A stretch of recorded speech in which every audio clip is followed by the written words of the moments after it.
Para premio, te digo. Ah, premio. Sí, pues. A la Carolina también parecía. Sí. La oveja está buscando para premio. A ver, sí, relacionado con este tema, a ver, lo que más puede entrar, como lo mencioné anteriormente, es que puede entrar relacionado a los que es el concepto de batocrómicos e isocrómicos. Otro que puede entrar es el fundamento del infrarrojo. Si no me equivoco, creo que era ese el tipo de vibraciones que hay. Y había uno más en el que decía de o sea, ¿cuál es la condición? Creo para que funcione en el infrarrojo esa sustancia. Si no me equivoco, creo que tiene que existir un cambio en el momento dipolar. Eso sería lo que te puedo ayudar respecto a lo que es este primer tema. ¿Alguna otra pregunta? ¿Es padrino? ¿Qué cosa es? Parece que sí. Está parado, que es en este bus ahí. Este bus que está haciendo ahí. Ya. Creo que no tienen más preguntas, así que seguiremos. Seguro está igual que a mí que me plantó ayer. Ya. El segundo premio. Constantes físicas. En este tema, generalmente, lo que también va a entrar, o lo que puede entrar, son sus definiciones de cada constante física. Ya sea punto de fusión, punto de ebullición, rara vez el punto de solidificación, punto eutectico, y ¿qué más podría entrar? Mira, cortando mientras Si subes por allá y bajas por allá, sí. Ya, la primera pregunta que he entrado en el día lunes es definir el punto de ebullición e indicar cómo se corrige el dato experimental. Esta es una primera definición en el que, si se acuerdan, el punto de ebullición es la temperatura a la cual la presión de vapor iguala o entra en equilibrio con la presión que soporta. Esta presión que soporta generalmente es la atmosférica o barimétrica, pero es mejor colocarlo el concepto como con la presión que soporta. Si lo colocan con la presión atmosférica también vale, si no me equivoco. Y también tengan que acordarse esta fórmula. Punto de ebullición es igual al punto de ebullición que hemos encontrado en el laboratorio, más nuestra constante de 0.043 por los 700 milímetros de mercurio en el nivel del mar, menos la presión local, que en este caso la presión local sería el de La Paz. Tienen que acordarse cuál es. Creo que es 489 milímetros de mercurio, si no me equivoco.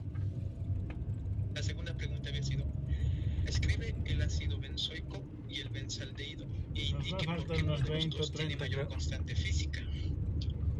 Esto, como les mencioné anteriormente, tienen que recordar escribir esta estructura química. La doctora no quiere solo con palabras, quiere con estructura, o sea, que lo fundamenten en base a la estructura. Por ejemplo, aquí está el benzaldehído y aquí está el ácido benzoico. En resumidas cuentas, posee un ácido carboxílico y el benzaldehído un aldehído. Ahora, ¿cuál tiene mayor constante física? Según la teoría, los ácidos carboxílicos forman dímeros que, al tener el mismo peso molecular respecto a otros, joven, ¿hay gasolina? El ácido benzoico presenta mayor constante física. ¿Eso qué nos quiere decir en resumidas cuentas? Que este grupo funcional, el ácido carboxílico, va a formar puentes de hidrógeno con respecto a otro grupo funcional carboxílico. Y esto es lo llamado dímeros. Forma como que dos puentes de hidrógeno, si se dan cuenta. Esa es la razón por la que tiene mayor constante física los ácidos carboxílicos, a diferencia del benzaldehído, que también es un grupo polar. Sí, de hecho ambos son de grupo polar, pero estos tienen una categoría. De hecho, aquí está. Esto es lo que les puedo aportar para que se puedan guiar de mejor manera en lo que respecta a preguntas como la anterior, porque no sé si cuál tiene mayor constante física, o generalmente las preguntas son de ordene de mayor a menor constante física, ordene de menor, de mayor a menor constante física y de menor a mayor constante física, sí. Hola, querido hijo. Y este es como, por así decirlo, la jerarquía. Porque lo primero va a estar los compuestos iónicos, los que tienen cargas positivas y negativas. Ejemplo, el benzoato de sodio, que, ojo, esto también suele preguntar la doctora. Tienen que saber su estructura, 9, los compuestos polares, y aquí está la jerarquía que todos pidieron. Ya, pero te vas a apurar, Fernando, porque tu comida siempre va a venir si les de vos toca tu comida, tu segundo, te vas a apurar siempre. Yo te voy a esperar que lo hagan unas cosas y queramos descansar temprano para mañana madrugar. No tenemos que quedar a las 4, vamos a es que el partir. primero siempre va a ser el ¿Ya? alcohol. La razón Ya. forma puentes de hidrógeno y demasiado se podría decir. Esa sería su principal razón. En segundo lugar, tendremos algo que sería el ácido carboxílico. La razón es por la razón anterior. Este forma dímeros. En tercer lugar, tenemos las aminas. Las aminas, aunque tenga dos hidrogeniones en su estructura, es capaz también de... Mañana en la mañana en Patacamaya no puede haber, en Patacamaya podemos sacar. El ácido carboxílico o el alcohol. Creo que solo forma un puente de hidrógeno. O dejamos a la Melanie y vamos a la Luego sería hieloglobos carbonilo. Este generalmente creo que no es un estero, este es una cetona, si no me equivoco. También es capaz aquí está, ¿no? de formar un puente de hidrógeno. Ahí vamos, Rara vez. Y por último tenemos los aldehídos. Esto también es capaz de formar un puente de hidrógeno, pero como lo mencioné anteriormente, rara vez más lo afecta su grupo hidrógeno a lo que lleva a su electronegatividad con el oxígeno. Y los compuestos polares también tienen una jerarquía. Primero siempre van a venir los alcanos, luego los alquenos, luego los alquinos y finalmente los ramificados. En resumidas cuentas, la razón de esto es porque generalmente como que los enlaces se lo agarran, por decirlo. Los alquenos generalmente son dobles enlaces, los alquinos tienen ya un triple enlace y eso le da menor, o sea, lo ramifica más. Pero los que siempre van a estar en último y en último de toda esta jerarquía van a ser los compuestos apolares ramificados. Aunque también tomar en cuenta que estos ramificados no solo van para los compuestos apolares, también esto afecta a los compuestos polares. Porque, digamos, en el caso del alcohol, digamos, entre un butanol y un isobutanol, el que va a tener mayor constante física va a ser el butanol y no el isobutanol, porque el isobutanol tiene o está ramificado, tiene ramificaciones que por así decirlo, le disminuyen la constante física. Y en caso de que, digamos, hay unos casos en el que las sustancias que les dejan siempre solo son alcoholes, entonces para determinar cuál tiene mayor constante física, tienen que acordarse del siguiente. ¿Cuándo dejamos? No. A mayor peso molecular, mayor constante física, pero eso es solo en series homólogas. Creo que hay un ejercicio de los premios que les ha tocado esa serie homóloga, si no me equivoco. Aquí está. La pregunta dice, ¿cómo varían las constantes físicas en una serie homóloga? Y como lo dije anteriormente, varían en función al peso molecular. A mayor peso molecular, mayor constante física. Por ejemplo, acá solo son puros alcoholes, pero la diferencia está en que esto es un metanol, este es etanol, propanol y butanol. Esto es una serie homóloga. Y si la doctora les dice que haga una serie homóloga y justifique la razón de ello, tienen que escribir en esta forma, por así decirlo. No solo con alcohol, también puede hacerlo con aldehídos, con ácido carboxílico, pero el recomendado siempre es hacerlo con metanol. Y la razón está justificada porque, si se dan cuenta, el peso molecular va en aumento y el que tendrá mayor constante física será el que tiene mayor peso molecular. En este caso, el butanol presenta mayor constante física. Ahora, respecto a la siguiente pregunta es, escribe las siguientes estructuras y ordene de menor a mayor constante física. Butanol, butano, isobutano y propanaldehído. ¿Recuerdan lo que les mencioné? Siempre deben escribir o dibujar la estructura química. La doctora no quiere letras. En este caso nos está pidiendo de menor a mayor constante física. Esto se tienen que dar cuenta si les toca un tipo de pregunta así, porque a veces sabe ser de mayor a menor constante física.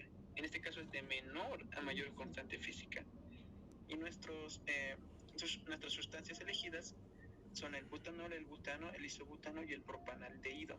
Lo primero es identificar como es de menor a mayor, entonces el más menor. Busquemos un compuesto apolar que sea ramificado. Ejemplo, el isobutano. Es un compuesto apolar y está ramificado. Ahora busquemos al siguiente compuesto.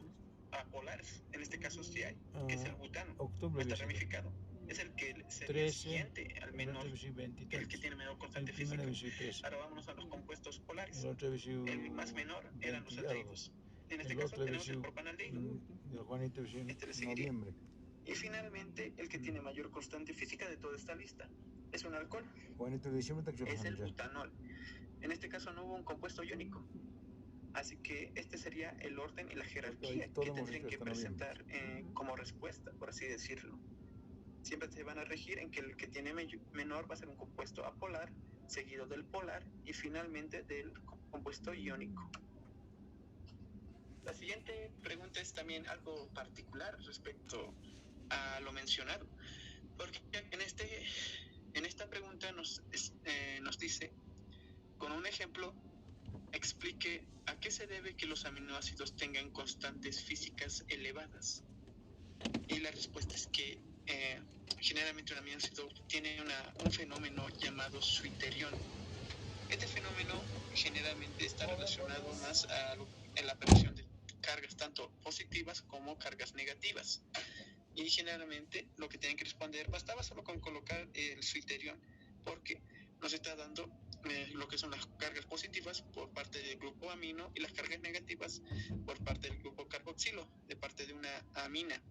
Y si se dan cuenta, este tipo de compuestos tiene mayor constante física o está elevado porque corresponde a los compuestos iónicos. Esa sería la razón por la que el switterión tiene una constante física muy elevada, porque tiene cargas eléctricas tanto positivas como negativas. De hecho, en la siguiente pregunta está un poco relacionada a las cargas iónicas, porque aquí estamos enfrentando lo que es un ácido benzoico y el benzoato de sodio. Recuerden escribir la estructura e indique cuál tiene mayor constante física y por qué. El ácido carboxílico, a pesar de que forma dímeros, o sea, como que dos puentes de hidrógeno, el benzoato de sodio es un compuesto iónico. Estos presentan cargas eléctricas tanto positivas como negativas.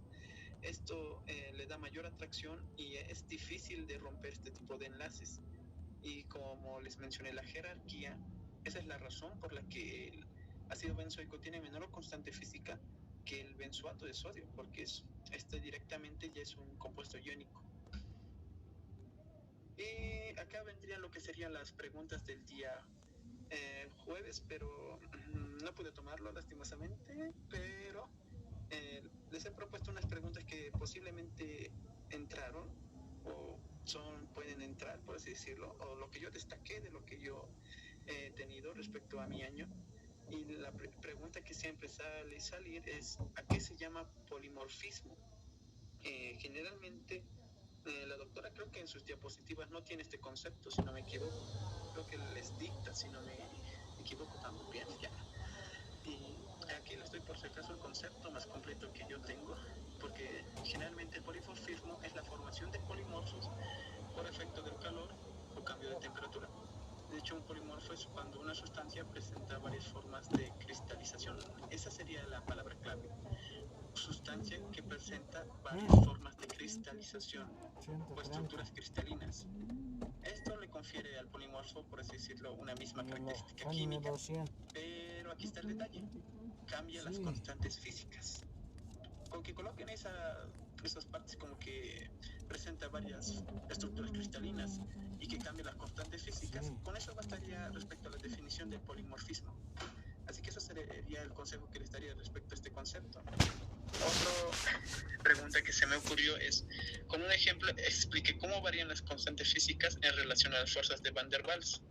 En este caso tendrían que también dibujar estructuras, lo que sería un compuesto polar que no está ramificado y otro compuesto polar que sí está ramificado.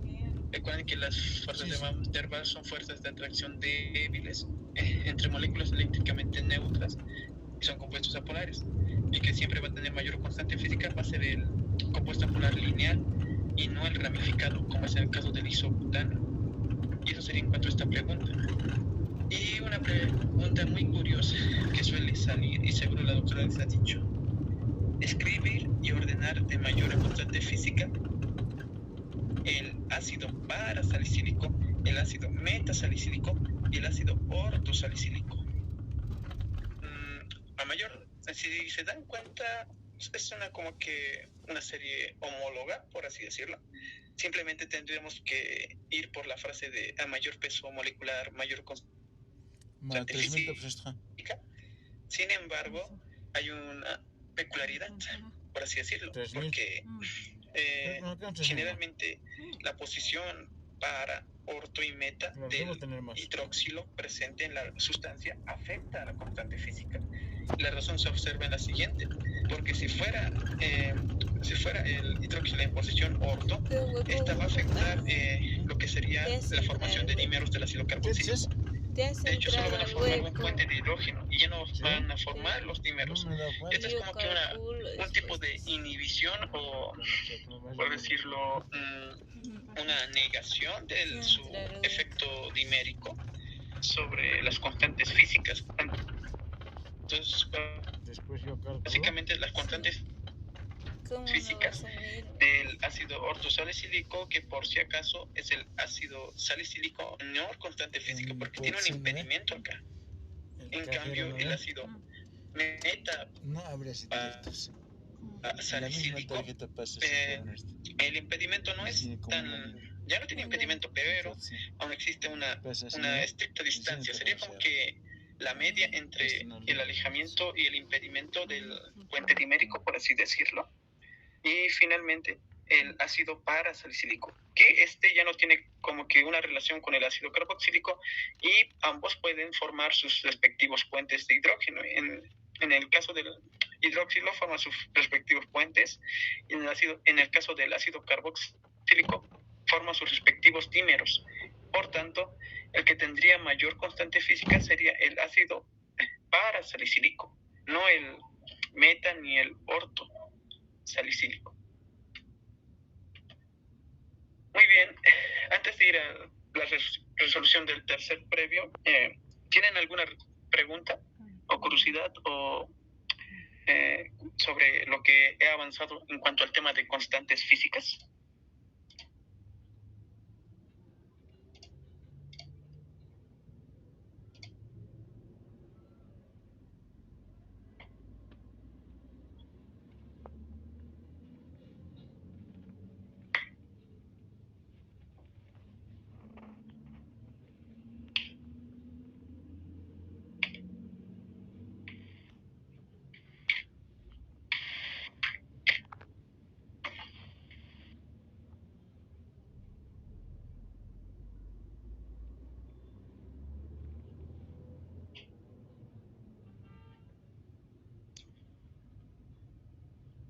Creo que no. Muy bien, entonces seguiremos con la expo. El tercer previo. El tema, densidad y peso específico, si no me equivoco. Sí. De este tema, lo mismo que en los anteriores temas, lo que más vamos a tener o tomar en cuenta serían las definiciones tanto del peso específico como de la densidad, al igual que las fórmulas y por ejemplo, la fórmula que lo relaciona al peso específico con la densidad. Eso lo voy a explicar a detalle. La primera pregunta que le salió en el previo es: explique la relación del peso específico y la densidad, suponiendo que la temperatura es de 25 grados centígrados. Generalmente la densidad es el peso específico con relación al agua a 4 grados centígrados. Con esa definición ya bastaría y simplemente colocan la siguiente ecuación. En este caso les está diciendo que la temperatura es a 25 grados centígrados. Si no les dijera la temperatura, entonces le colocan en su por así decirlo, su fórmula original.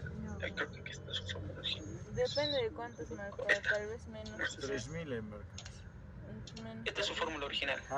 Simplemente van a colocar esta fórmula y con eso bastaría. Pero como en el caso anterior, nos está diciendo a 25 grados centígrados, así que los tienen que relacionar. Esta es la densidad.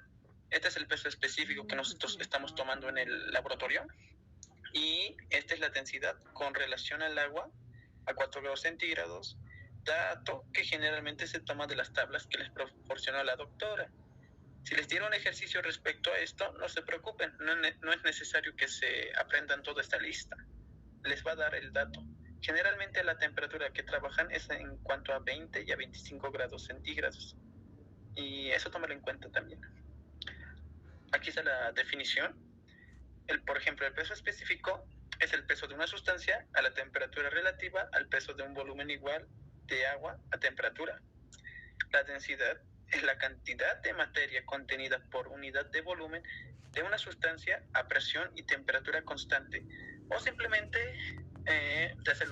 también relacionarlo a otro concepto, es que la densidad es el peso específico con relación al agua a solo 4 grados centígrados y lo representan en esta fórmula. Pero por si acaso colocan las dos definiciones que tiene densidad. Eso les recomendaría. Ahora, también había otra pregunta. La densidad no solo es referido a lo que se encuentra en los sólidos, sino que también a los líquidos, también está referido a lo que son a los sólidos. Sin embargo, esto ya depende de varios factores. Uno de esos factores es que va a depender del método de cristalización empleado tanto para su purificación y del grado de pulverización. Y si no se acuerdan, esto ya es básicamente densidad aparente, densidad apisonada o densidad real. Generalmente este tipo de preguntas rara vez sale, pero también en cuenta también. Ahora, explique en forma clara cómo se determina un peso específico. Pasos importantes. Esto ya es más del área de laboratorio. Generalmente esta pregunta no suele entrar en el parcial, pero este tipo de preguntas suele entrar en lo que sería el examen final de laboratorio. Por ejemplo, estos son los pasos que tienen que hacer. Un picnómetro, primero hay que limpiarlo y desengrasarlo con una mezcla sulfocrómica, una mezcla de hidróxido de potasio en etanol. Luego tenemos que secarlo con etanol. Luego hay que pesar el picnómetro vacío. Luego pesar el picnómetro más agua. Pesar luego el picnómetro más la muestra que vamos a analizar. Y finalmente determinar el peso específico en base a la siguiente fórmula. Sobre volumen, acá va el líquido, nuestra muestra. Y acá va lo que se refiere a del agua. En palabras. La siguiente pregunta era, ¿cómo se simboliza el peso específico y densidad y cómo se relacionan ambos? Y es lo mismo que la anterior pregunta, si se dan cuenta, porque simplemente tenemos que colocar que es la relación con el peso específico con relación al agua a 4 grados centígrados. Y se representa en la siguiente ecuación. Esta es la fórmula que se menciona hace rato. Este es el símbolo de la densidad. Este en cuanto es la fórmula que vamos a emplear en el laboratorio y lo que vamos a señalar y que se requiere para el examen. Otra pregunta relacionada a la teoría. ¿Qué es la densidad aparente de un sólido? Es la densidad de un sólido donde se presenta un ordenamiento al azar. Como lo mencioné anteriormente, la densidad del varía. Esta apisonada, aunque ustedes coloquen como lo puso la doctora, porque si no me equivoco, simplemente cuando dice densidad aparente, dice que presenta un ordenamiento al azar y espacio entre partículas, ya una densidad apisonada y es cuando le empleamos un poco de fuerza y hay un ordenamiento forzado y una densidad real, que es cuando ya se cierran los espacios intermoleculares. Con la no de la posibilidad de silenciar, es que no me la hola, tu micrófono. Listo. Perdón, chicos. Ya, ¿en qué estaba? Ya, eso sería en cuanto a la densidad aparente. Por si no me oyeron, bastaría con la definición.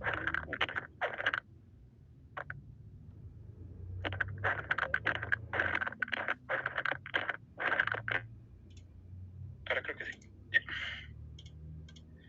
Ya, ahora sí. Solo se aprende apréndense la definición básica que les dio la doctora. O sea, densidad aparente, densidad apisonada, simplemente es el ordenamiento forzado.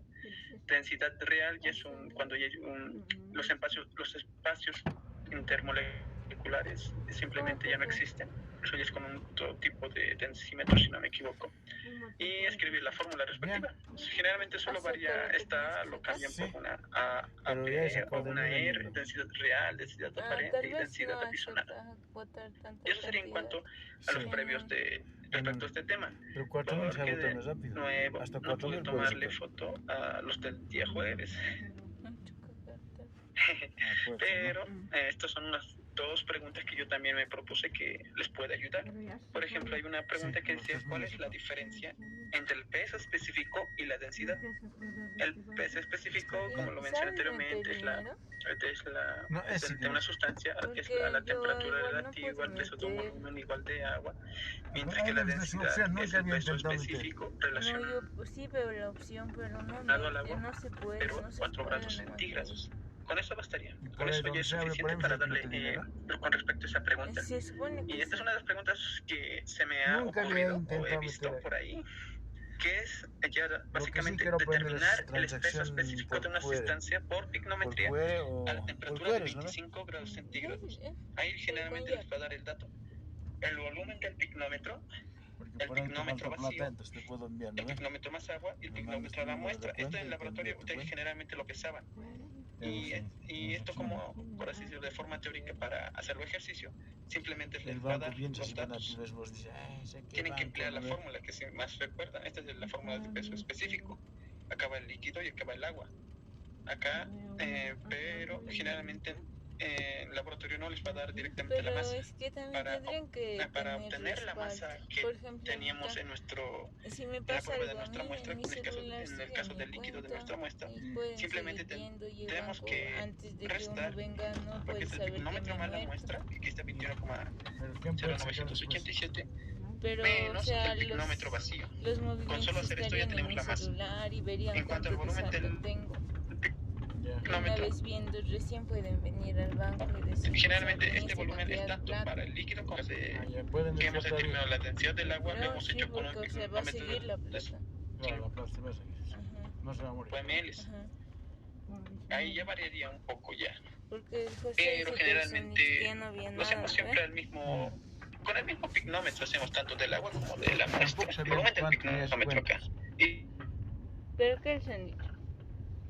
Y generalmente sí, los pueden simplemente hacer desaparecer, porque son iguales.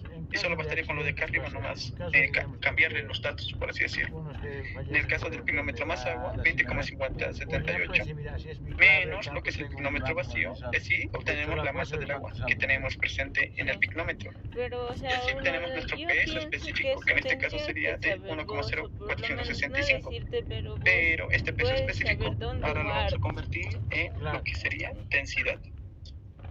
Lo mismo. Generalmente la fórmula de la densidad solo simplemente es masa sobre volumen. No lo empleamos. Empleamos la fórmula que era de densidad es igual al peso específico con relación al agua a 4 grados centígrados. Y esta es la fórmula. Y no se olviden que tienen que, si acá nos dice por ejemplo a 25 grados centígrados, este 25 tiene que estar colocado en cada uno de los sí, pero o sea, en cada uno de los parámetros algo que se refiere al peso específico y densidad. Si no, la doctora les va a ver como un ojo. 25,34, 25,25, peso específico laboratorio. Esta es la de las tablas, la del agua. Aquí está, este es nuestro peso específico multiplicado por el valor constante obtenido de las tablas a 25 grados centígrados. Generalmente 0,997,07. Y así es como obtenemos nuestra densidad. Y ese sería, por así decirlo, el ejercicio que les propuse en caso de que les preguntara este tipo de preguntas. Aunque esto más les serviría más en el examen final del laboratorio, si les soy sincero. Muy bien. Antes de ir al cuarto previo, resolverlo, ¿tienen alguna pregunta respecto a lo que es densidad y peso específico?